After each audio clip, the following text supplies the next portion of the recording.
For those of you that don't know, I'm Frank Vandenburg from the province of New Brunswick. And we are here to talk to you about PLAR and Credit Transfer models and methods. The order of our distinguished panel is a little different than the order on the slide, but we'll work with it anyway.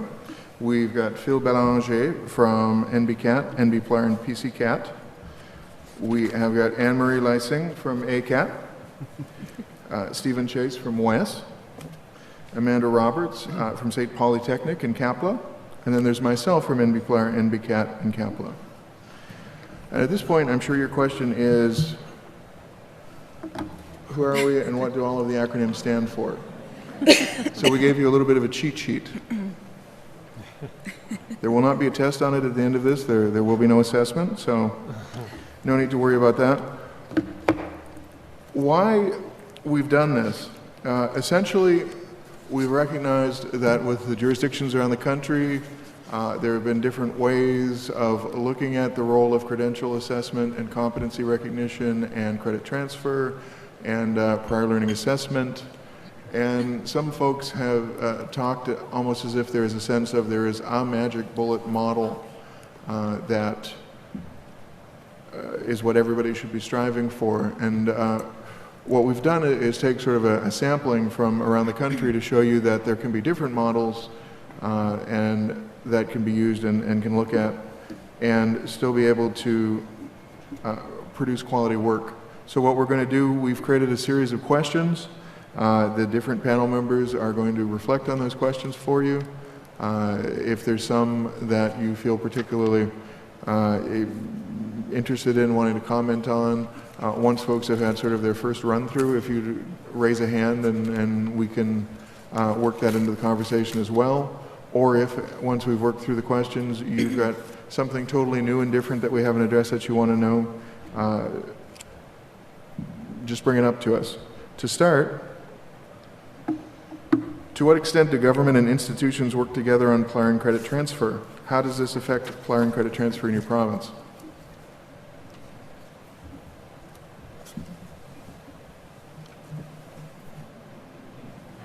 No, we're starting with Phil. I know, I'm just kidding. We're all too polite. Yes. Okay. Well, that's an interesting question, Frank.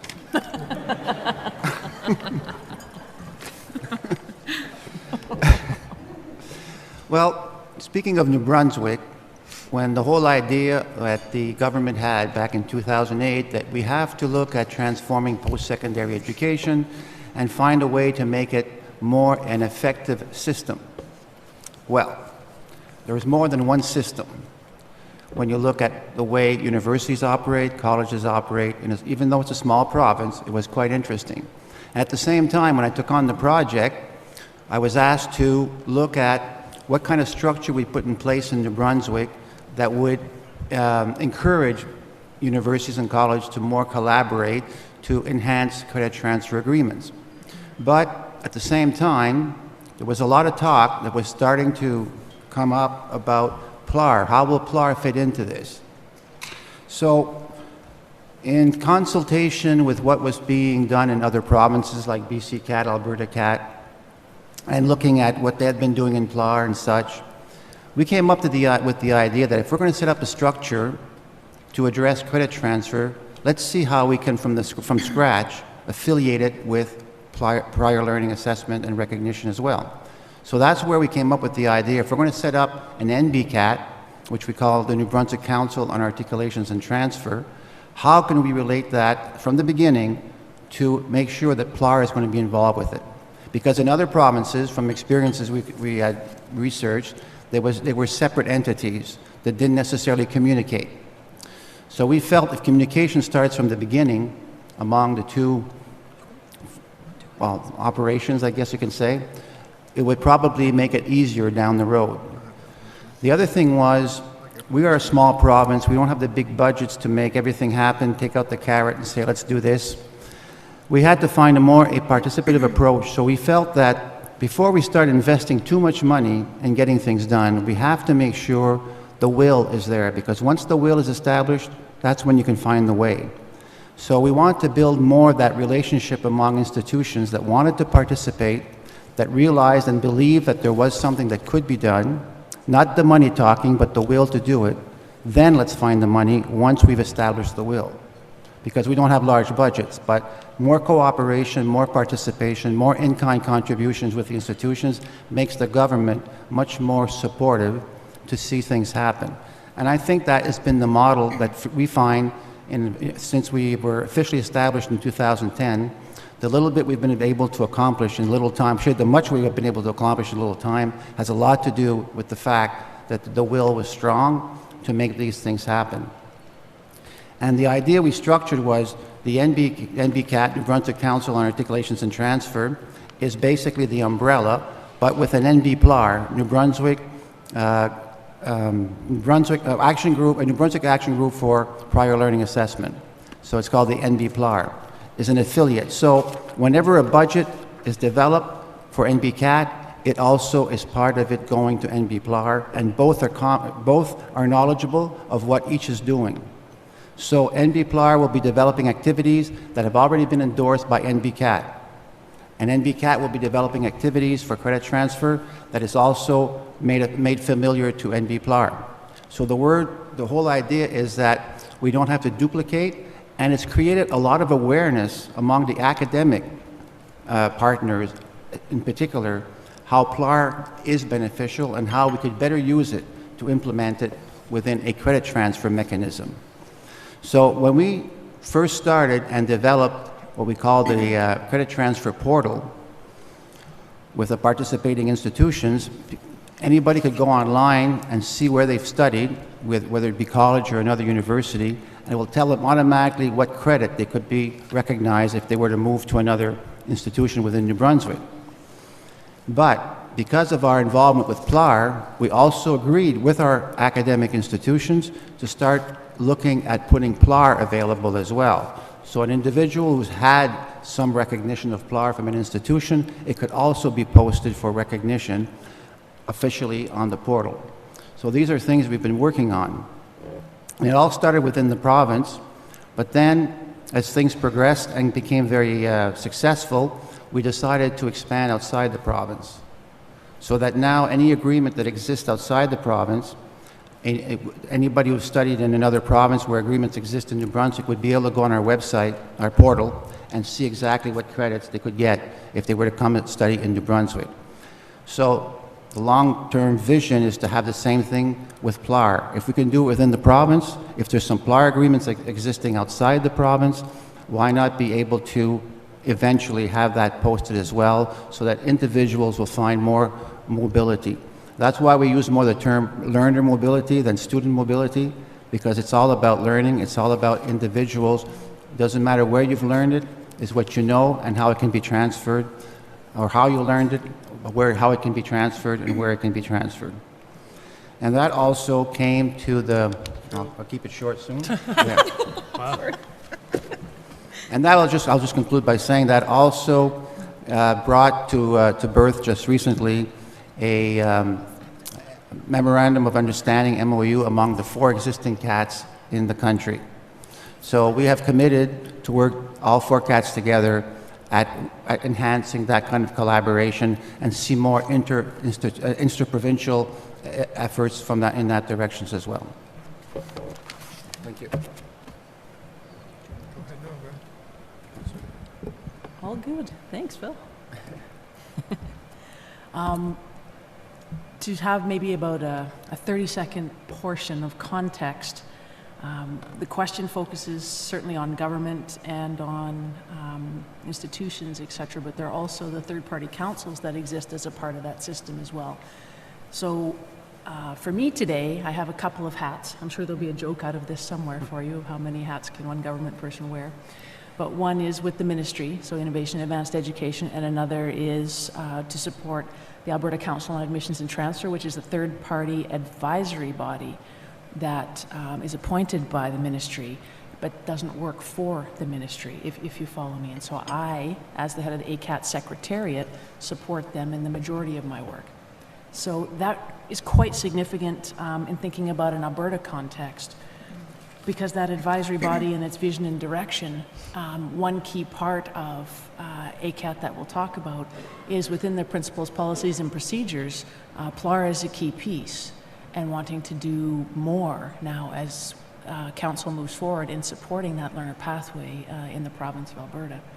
So with that, and knowing that those different voices exist, some of those key initiatives that exist, we'll talk a little bit about it during the discussion here today. I won't give it all to you up front, but I will mention that at the back, if you didn't get them, just so that we don't have to put everything perhaps out there, there are a couple of different handouts. One that's an update for Pathways of Mobility in Alberta, and one that's our 40th anniversary. Yay, we're 40. I'm looking pretty good for 40. That's it.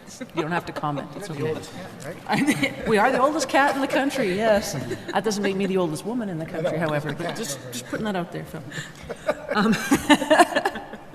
Now, more specifically then to the question,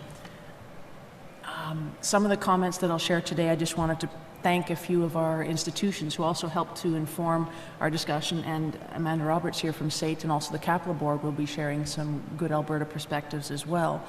But I just wanted to thank, so I just want to read this to not get it incorrect here, from Norquest, Heather Kitteringham, from Athabasca University, Jane R. Scott, and from NATE, Sharon Brown, who I believe is in the house, and from Lakeland, Alan Verbeek, and also from U of A, and also another Capital Board member, Greg Sowak. Sorry, Sir Greg Sowak. I think he was anointed somewhere here. Now, specifically then, as a part of that last question, a few highlights that I think when thinking about that government connection, generally, excuse me, some of the things that are happening now which are different than before. Initially it was the PLAR action plan in Alberta, which is a few years old now, and it's out and being implemented in institutions.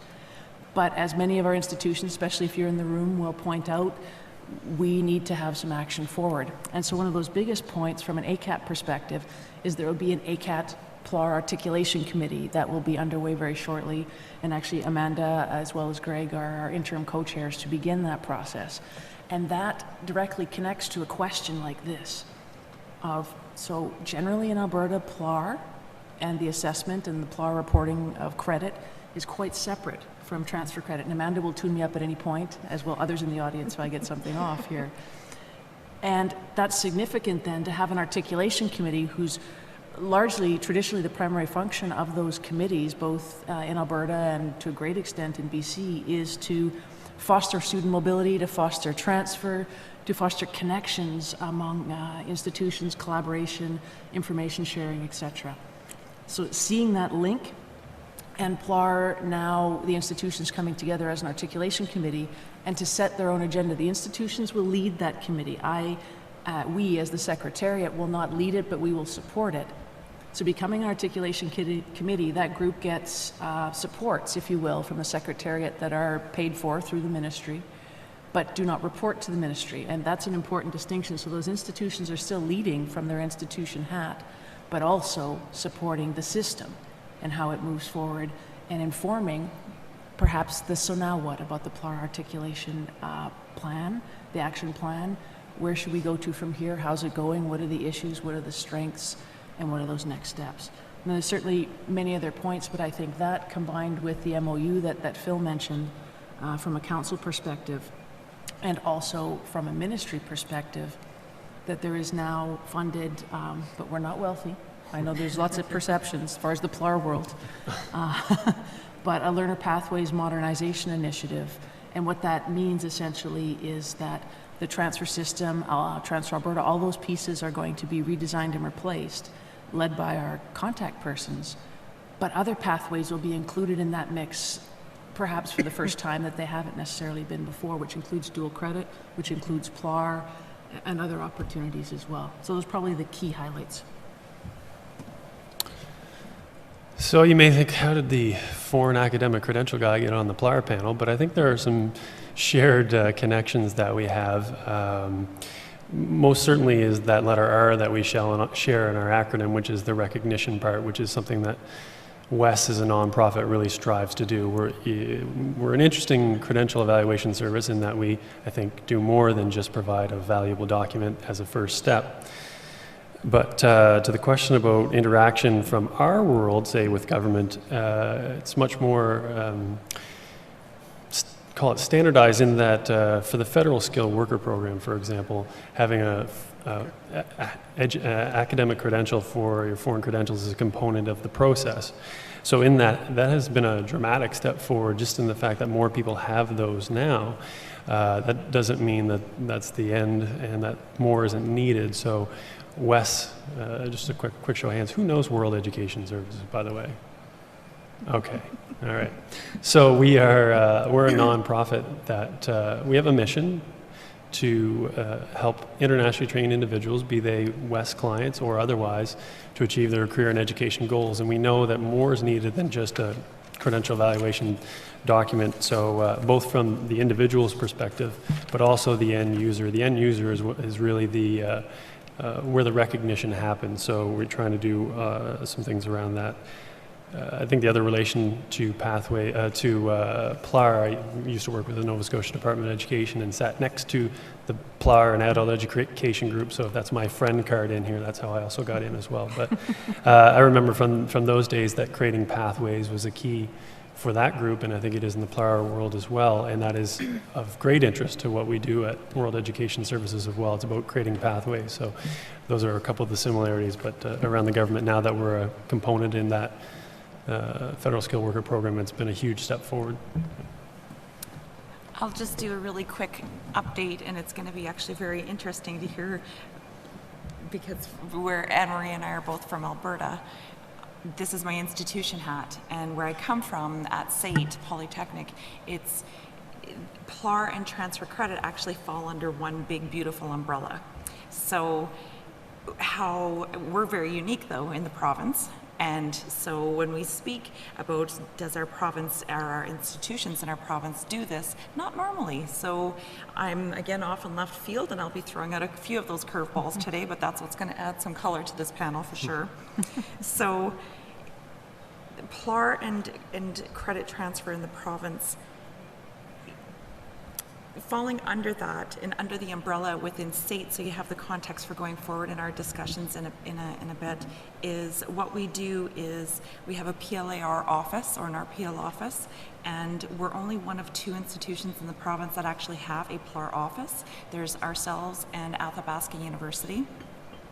With that and within SAIT, then we have this big umbrella, and under that umbrella includes PLAR, which is the informal, non-formal challenge exam, transfer credit, and then what we did at SAIT in 2002 was actually bring in FQR, so the foreign qualification recognition and foreign transcript. So it's the employment, the work experience, the transcript of foreign individual or foreign educated or credentialed and employed individuals. And now when they come into SAIT, we provide an assessment service for them. So what we're doing is very similar to what Wes is doing, where we can assess a credential for an individual to get them into SAIT.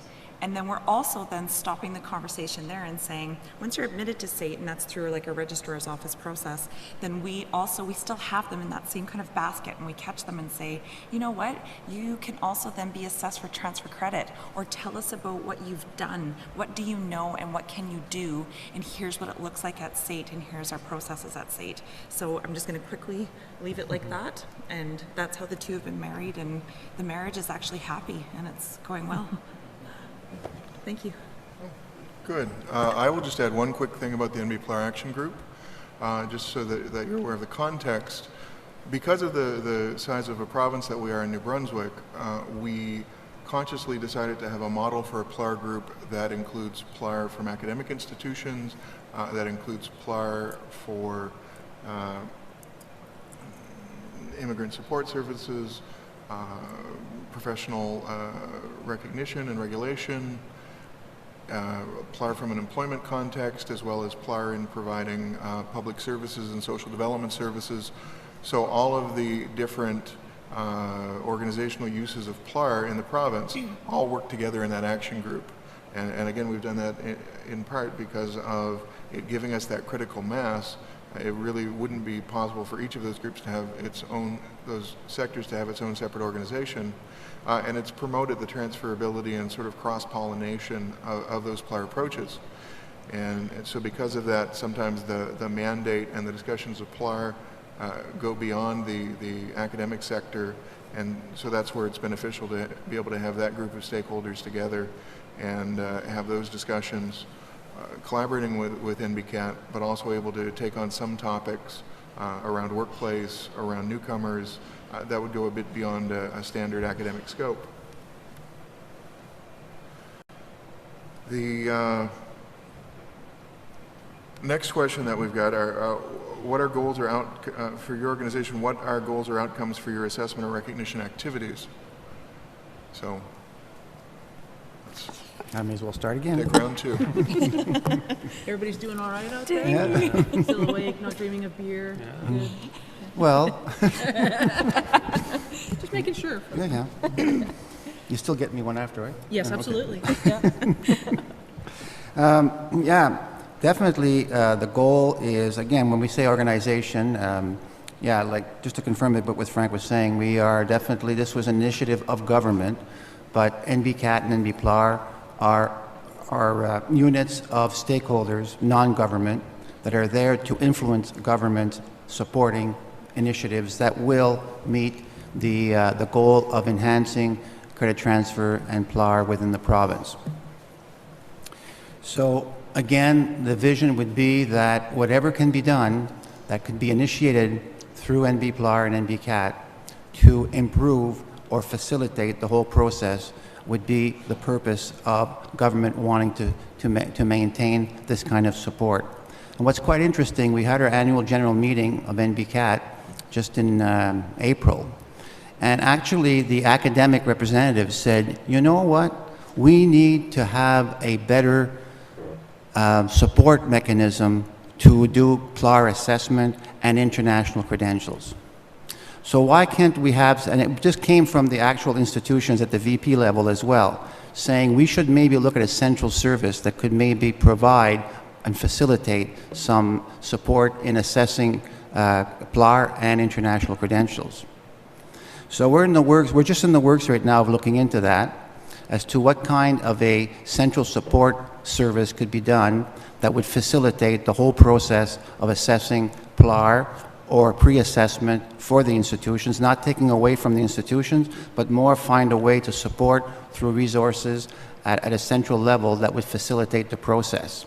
So whether it be a credential from another country that would help the institutions do the recognition, whether it be a PLAR from within New Brunswick, within the country, or another country, that would facilitate the recognition, which is still in the authority of the institutions and organizations. So whether it be somebody looking to integrate the labor force, somebody looking to pursue education, what kind of centralized service could facilitate the assessment process. We don't have a full model yet. We're just in the process of looking at what kind of service could be put in place, what it would require, what kind of, again, participatory approach we could use. Is it something that would be fully through government, or would it be partly a partnership with government and the institutions to share resources to facilitate the process? So that's what we're in the process of doing right now, and I think that's something that's going to really help down the road. It's part of the goal, again, being the more we want to see student mobility within the province, the more we want to see mobility across the country, the more we want that flexibility to make it happen for mobility for our learners that need to. Sometimes it's a need, sometimes it's a want, but again, the whole idea of making it available as a service to them. Thanks, Phil. I think on that same topic, as just a couple of transitions from my earlier pieces, I think that's that overall piece of support for students that I know we all have in common. Support for their pathways, support for their movement, support for their success. So what does that mean in practical terms? I think I would reiterate an important piece that was our foundation, or is our foundation in the PLAR action plan in Alberta. But again, acknowledging, as I did earlier, that more now needs to be done to build on those foundations. And from that, specifically, it looked at some key processes for assessing and recognizing forms of learning, transfer credit, credential recognition, and PLAR. And with that, some different aspects that I want to emphasize again are in ACAT, the principles, policies, and procedures, specifically Section F, which looks at principles and standards for recognition of prior learning. That's something that hasn't necessarily drawn out as much in the action items of ACAT, but in encouraging our institutions to connect with the Articulation Committee, I'm anticipating further support or guidance or advocacy in that regard. I think, too, related to some of the institution feedback, there were definitely some comments made about some of the obvious benefits of PLAR in the credit gain towards students' programming, additional benefits of confirmation of a student's learning, clearer articulation, clearer confidence, some of those other key pieces that are internal. And an authentic and reliable PLAR assessment determines if an individual has skills, knowledge, and abilities equivalent to the course outcomes by students. And that could in some cases include RPL that might then facilitate credit transfer, building back to the other piece, or ease of transfer, or international students. There's a number of ways and tentacles, if you will, that could be connected. However, it depends on the institution, it depends on how they are interpreting it, because again, as Amanda well pointed out, and as the institutions who provided me with some informal feedback loudly and clearly shared with me, there are differences, and that's okay. The key is, with the autonomy, with the strength of the different policies, processes, handbooks, approaches that exist at many of the institutions, what do we now come together on, for example, through the Articulation Committee, to take next steps to say, how can we facilitate that but not take it over? I will promise that to our institutions here. The ministry's not trying to take you over. Nobody heard that. But truly trying to support, and that's where the connection to ACAT, I think, is hopefully quite important. And I would perhaps just briefly add to that, with the institution hats, I think Athabasca University wanted to make sure to just highlight the difference in their model as well, being done quite differently than the one that Amanda referred to. And transfer credit and PLAR are quite separate, and there's quite a strong connection between PLAR and contribution towards a credential, et cetera, which I could get certainly into more, but I wanted to honor AU Athabasca University's point that there was actually some importance in them having those things separate, but that doesn't mean there can't be conversation about how they be considered together as far as for the betterment of students. So there's a difference between process and practicality and how they get enacted as a system, right? Which part is broader, which part is still institutionally specific. And I would honor too as well, and Sharon I'm sure would do more justice to her NAIT point than I, but in addition to their recognition of learning policy at NAIT, did I get the right word, policy? Or framework? Thank you. Framework. I knew I got it wrongly as soon as I looked at you. And also just launching some equivalency testing as a part of NAIT's alternative pathways. So when we start to look at these pieces, and Lakeline College is another example, using PLAR under our learning assessment and recognition procedure, it broadens a little bit that in Alberta, when we answer these types of questions, the institutions are in charge, if you will, of their destiny, but that doesn't mean that they shouldn't be supported in how that occurs, or maybe in shared tools or wherever we end up. Not that they're mandatory, I don't mean that, but what can we do to support this to make it happen better for everybody? As I mentioned, our goals before are having our clients and internationally trained individuals have greater recognition of their foreign academic credentials. Now, it's a bit complex for us because we're more of a national organization, if you will. But we also have people coming from literally all over the world, going to all different regions of this country. So, and again, in many cases, recognition happens by that end user. So again, it could be a regulatory body, an employer, a university, a college. So it's very complex. And I even think about one of my colleagues who is joining us here today. She does one-on-one sessions with internationally trained individuals in the GTA area, where she'll sit down with them for an hour and say, okay, what are your goals? Which individuals' goals can be very dynamic in and of themselves, let alone navigating the landscape of regulated and even unregulated professions in Canada. So that's a very big, daunting challenge that they face when they sit down and try and help people figure out how to have their foreign academic credentials fully utilized. The goals are more than just for the individual. They're also for how can we help employers to better achieve their international talent and recruitment. Regulators, I know we have some partnerships with one, with the Ontario College of Ontario Teachers, probably got that one wrong, but they essentially take our credential evaluation and then go on and do their own competency related to the profession themselves. And that's an interesting thing about WES. In the mid-1980s, they made a conscious decision to only evaluate and compare documents that were sent directly from an institution.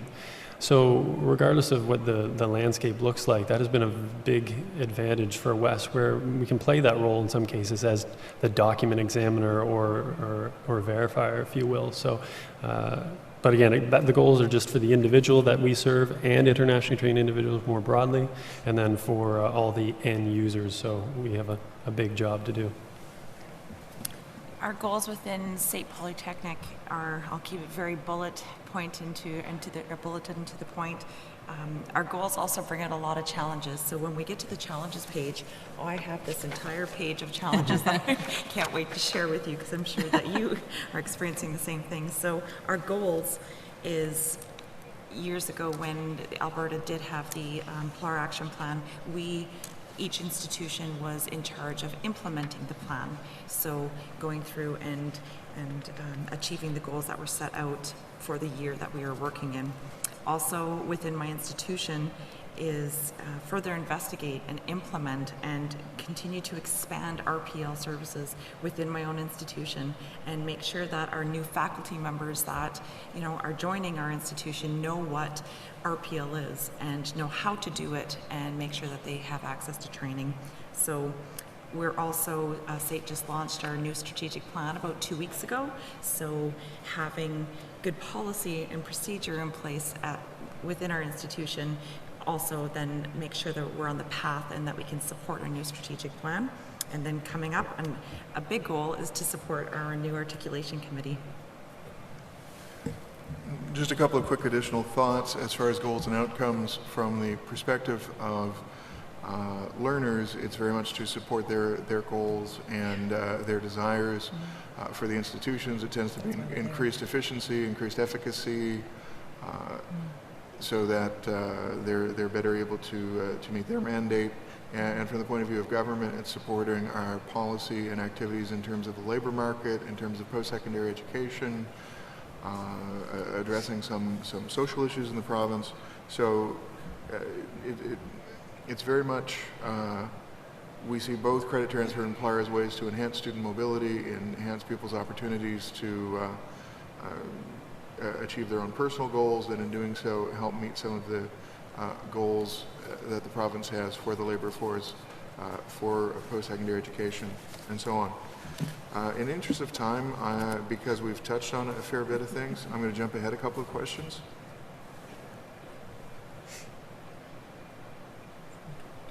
Let's get into the challenges. So I'm going to take the question, how do PLAR and credit transfer models work with internationally trained professionals in credential assessment and recognition?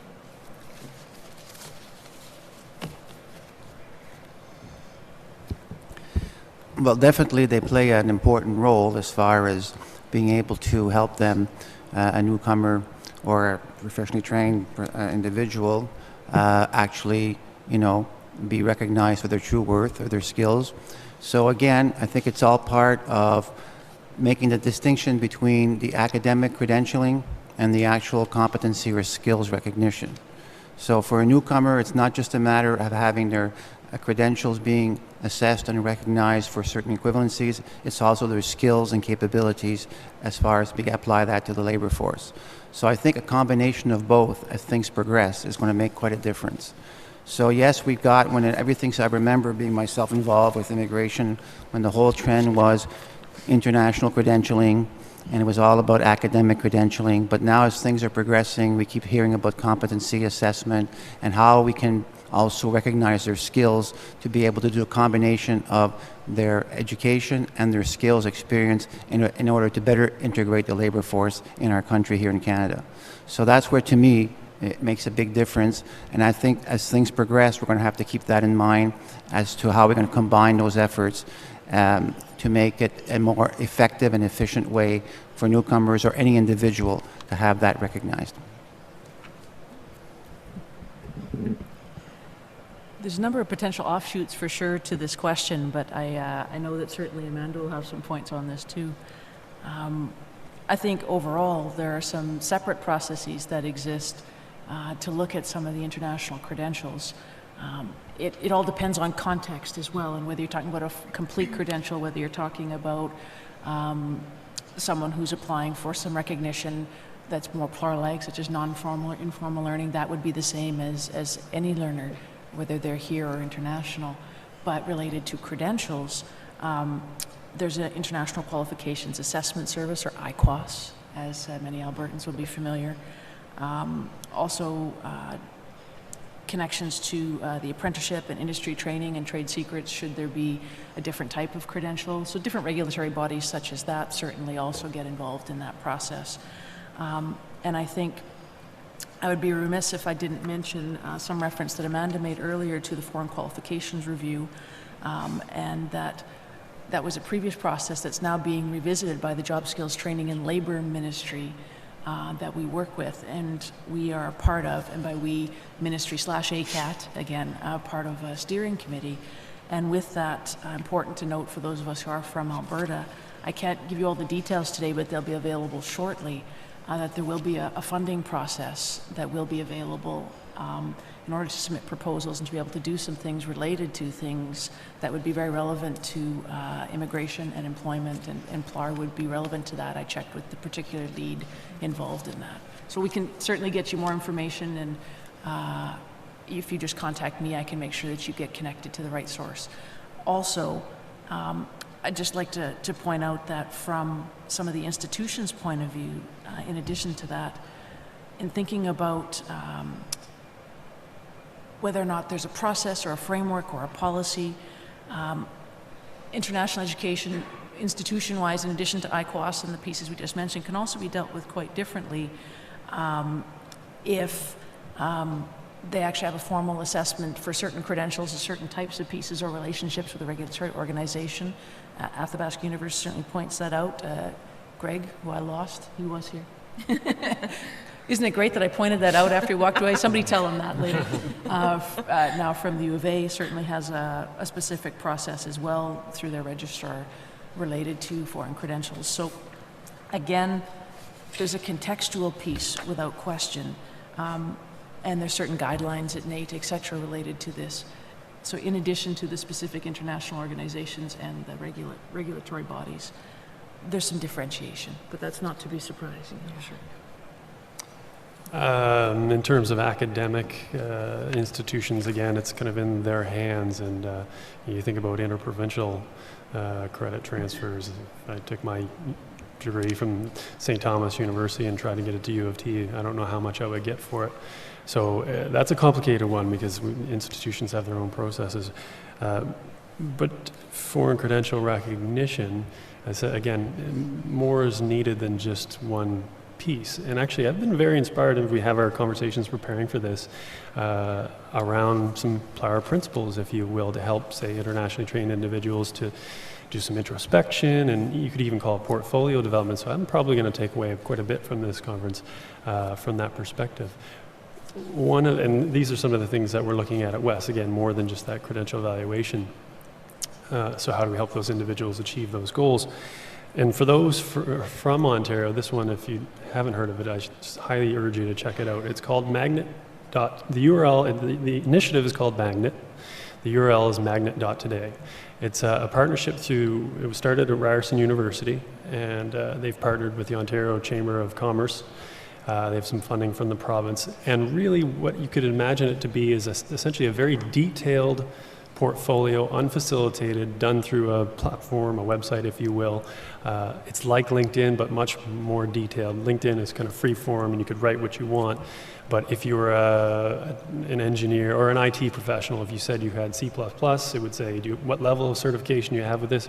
It goes to a great degree. So in a way, it's an unfacilitated portfolio that we're going to take hopefully advantage of at WES for our clients to have them. So they have the credential evaluation for the Federal Skilled Worker Program, but you're going to need to understand all of your skills and competencies in a Canadian context. So this will help them do that. On the other end, so we would be, if you will, a supply partner. Us and there are about 17 universities and colleges in Ontario that have partnered up. Community agencies that serve newcomers and also youth and older workers are going to funnel this to their community members to have them sign up.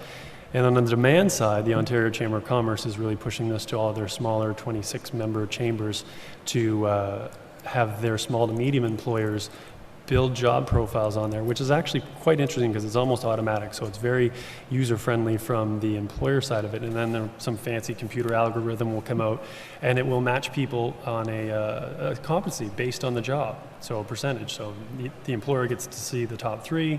If they would like to talk to them, they get they pay a fee and they get to talk to them. It's interesting. An unintended functionality was it removes some of the name bias. They only see the name if they ask to make that connection to them. So from an internationally trained individual's perspective, it's quite interesting and beneficial. So I learned the Western Governors University, which will be of great relevance to my colleagues in the U.S. So hopefully that's the one takeaway, interesting thing you didn't know about for this that you can use as it relates to PLAR and foreign credential recognition.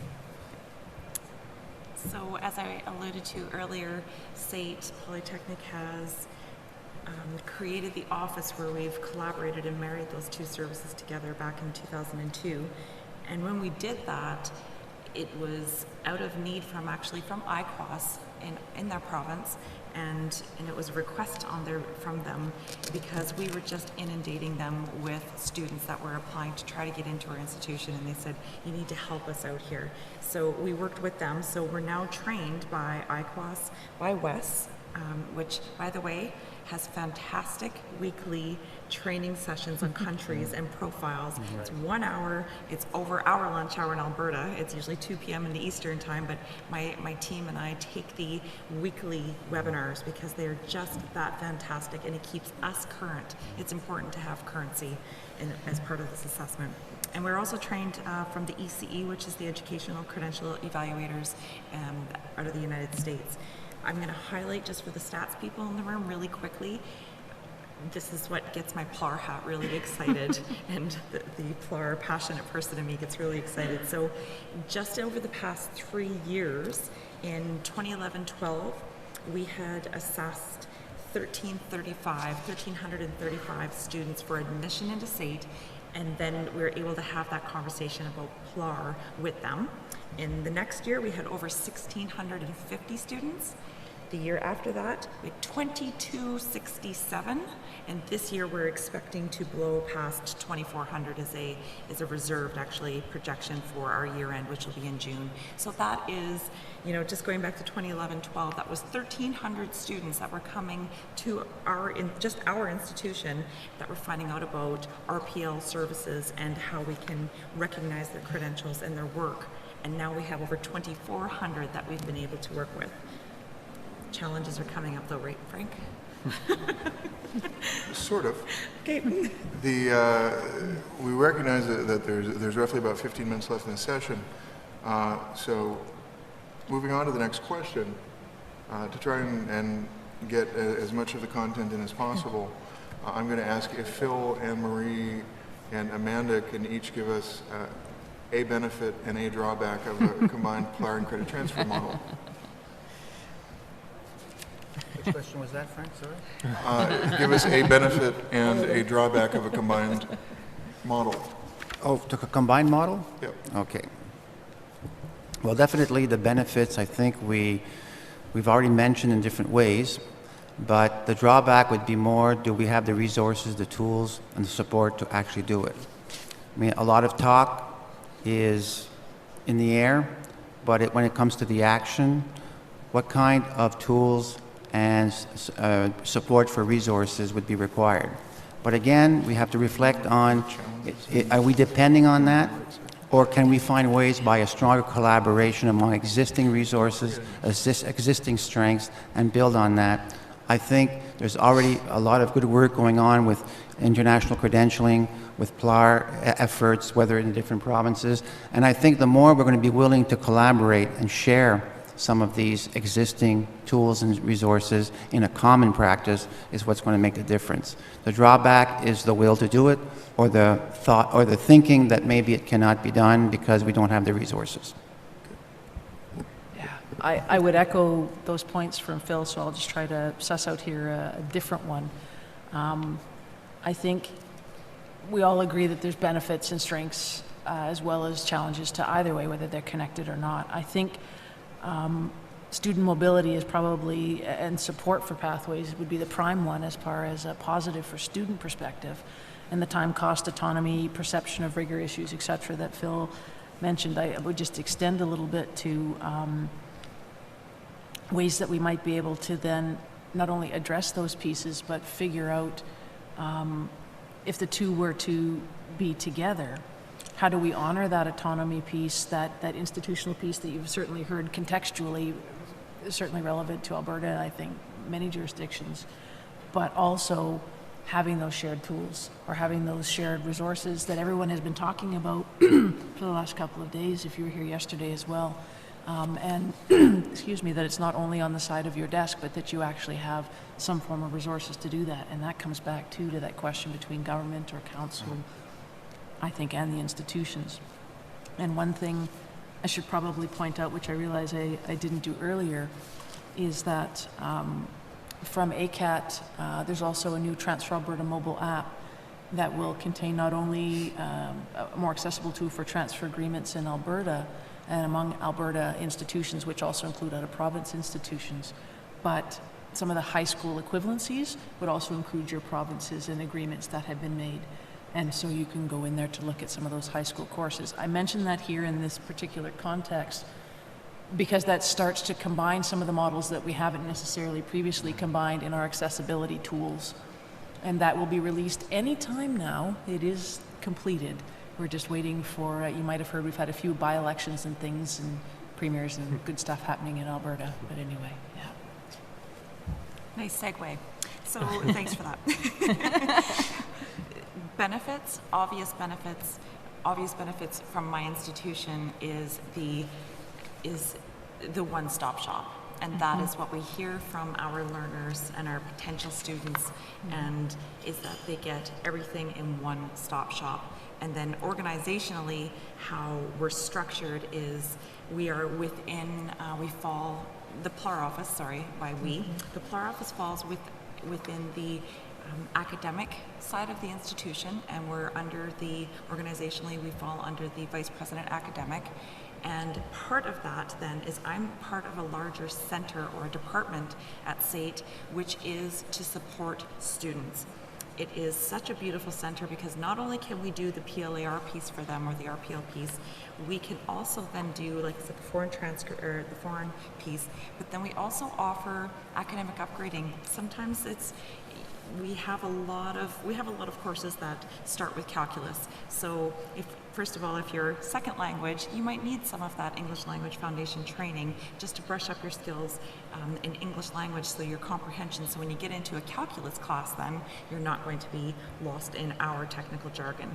So we have academic upgrading, we have English language foundations, and another really beautiful support system we have in my bigger department is that we have support systems in place for all students, including students with any type of accessibility or disability, and that includes our foreign students. So we can't forget that, we have just certain populations that we need to support. We're supporting all of our students, so we're really all-encompassing.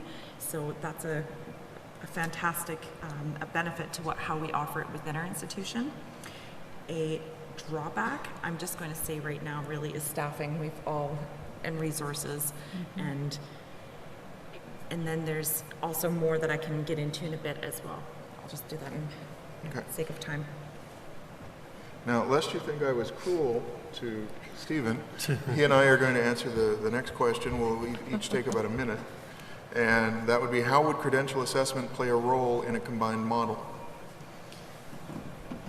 Well, first, with that nice plug for our webinars, Amanda, I think you earned one of a dedicated SAIT webinar with our clients. We've, because of that change, did a year over 10-fold increase in the number of applications we've received.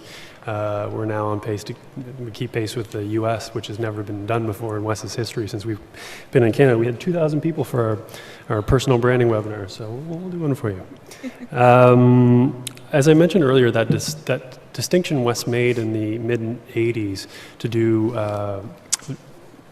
evaluations based on only documents sent direct from an institution or in sealed envelopes could potentially be, I mentioned about the colleges where they take a WES evaluation then do their competency assessment. I think really the WES has been doing it since credential evaluation since 1974. We just had our 40th anniversary.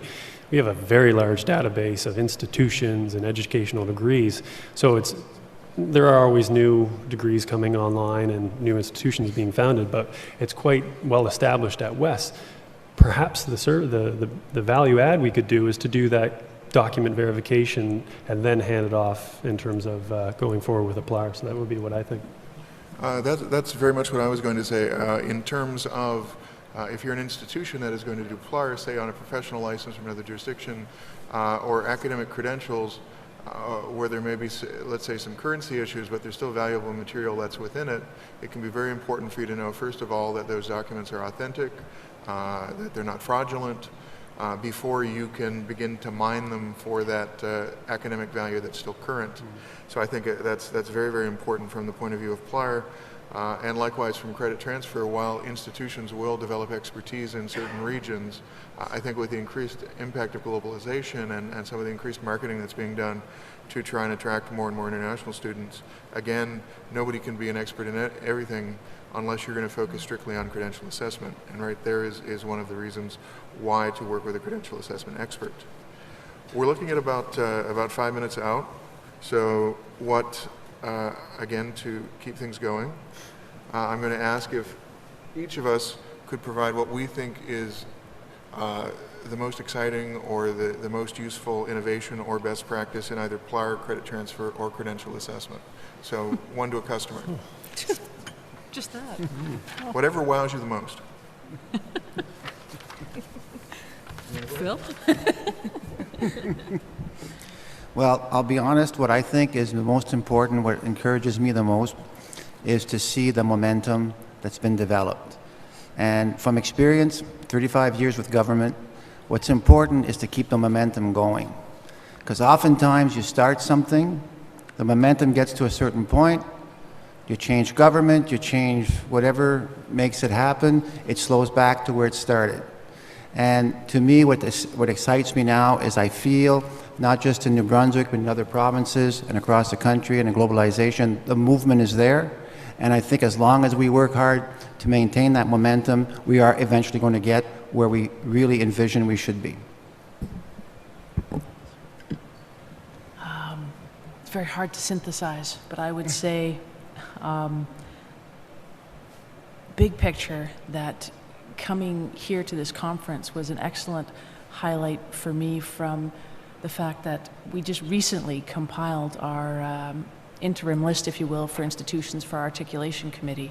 It's not even completed yet. I sent out an email to the institutions that are participating in their leads. They had all of 2 days, and I said, would you like to share some notes or insights so that I can acknowledge that this isn't just me?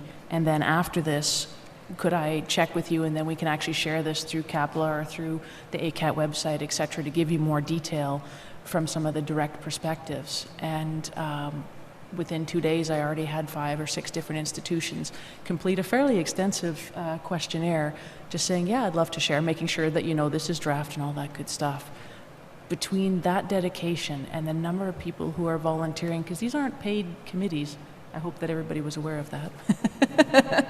Yes, I know.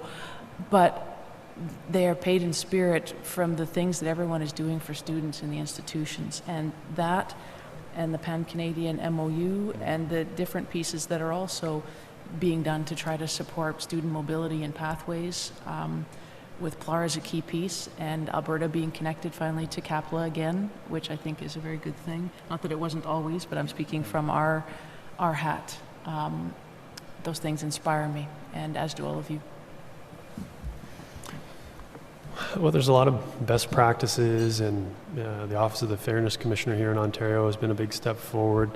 Regulators are getting more involved in terms of foreign credential recognition, but probably for Wes and I guess foreign credential recognition more broadly is the fact that being part of the federal skilled worker program as a standard component is probably the most dramatic step that's happened in recent years, at least for Wes anyways. Again, it did a tenfold increase in the number of applications that we have seen following that change. So more people have credential evaluations, which means there are more people that Wes can help in to achieve their recognition of those foreign academic credentials. And it looks like it's a place to stay, regardless of whatever new processes or systems that come online. It seems like the recognition is getting there in terms of at least having it as a starting point. What continues to motivate myself with several different hats is that, first and foremost, every single one of us in this room right now and everybody at this conference, we're not alone. We have excellent support systems and networks in place, such as CAPLA, so we are not alone. So when you're feeling that alone or frustrated, and you will, reach out to any one of us at CAPLA or to your colleagues sitting in this room, so you're not alone. So that's what keeps me motivated and my gas tank filled up. Another is that the whole fact that in Alberta, regardless of changes in ministries and vision, grassroots has always been still engaged. And I know that for a fact because I'm getting the phone calls from other institutions saying, why are you doing it like this at SAIT? And where do you think we're going in the province? So the momentum is still there. It might be waving in the grass, but we're still there, and we're still wanting to work together and collaborate to make Alberta a better province, PLAR, foreign credential, the whole system. And I realize that we're not going to get to the good challenges, but if anybody wants to talk to me about all the awesome challenges, the really good stuff, I'm going to the supper tonight, so I'd love to have that conversation. You can also put it in this document, Amanda. We can post it online. See, she's not made more work for you. So thank you. And as Amanda said, we know we need to wrap up with you. My thought as far as what I see as the best practice that's coming out of this, besides the increased emphasis on quality assurance, what I see as being important for all of these is the emphasis on sustainability. And folks are recognizing that doing a project without having a view to the future of how that could become a sustainable model, or how that could become a regular part of business or a regular part of service to organizations. Wes is successful because of the regular service it provides to organizations. SAIT is being successful because of the regular steady service it can provide to its students. And both of the CATs and our action group, it's the same thing. CAPLA, we're having that discussion about what sorts of things we can do to support sustainability in PLAR in Canada. And I think really, to me, that would be the best practice to underline, is making sure that rather than having something that a few people get to try once, that we're providing services that lots of people are able to use for now and for years to come. So thanks for your patience. Thanks for your indulgence of us sharing our thoughts and our feelings. We would like to talk to you. However, I know Patrick will be rather unhappy with me if I don't also direct you to the annual business meeting, which is taking place right after this session. We do need a quorum, folks, to be sustainable. We need to conduct business. To conduct business, we need a quorum. So please help us out with that if you are a member of CAPLA. Again, thanks for your time and your attention. Thank you.